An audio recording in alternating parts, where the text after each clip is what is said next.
խնդիրները ինչու եք միայն համայնքային նայում։ Խնդիրները ներկա իշխանություններն են, իրանց վարած արտաքին քաղաքականությունը, ներքին քաղաքականությունը, եկեղեցու դեմ, չգիտեմ, պայքարը, սրբազանների ձերբակալությունները, Հայաստանում սրբազաններին ձերբակալում են, գնում են, չգիտեմ, Վատիկան, Հռոմի պապի ձեռներն են պաչում։ Նորմալ եք նայում դուք դրանց։ 4 տարյա թշնամին մեր սահմաններում է, Հայաստանի հողում, խաղաղություն են քարոզում։ Թշնամին գիտեք, երբ է խաղաղություն ուզում։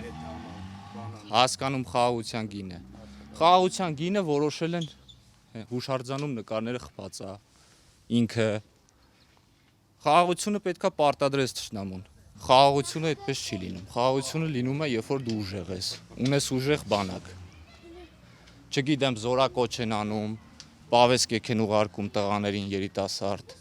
Այսինքն դու մարդու խնդիր ունես, չէ՞, մարդուժի։ Իսկ մյուս կողմից փորձում են, չգիտեմ, կրճատում են բանակը, սարքում են տարուկես։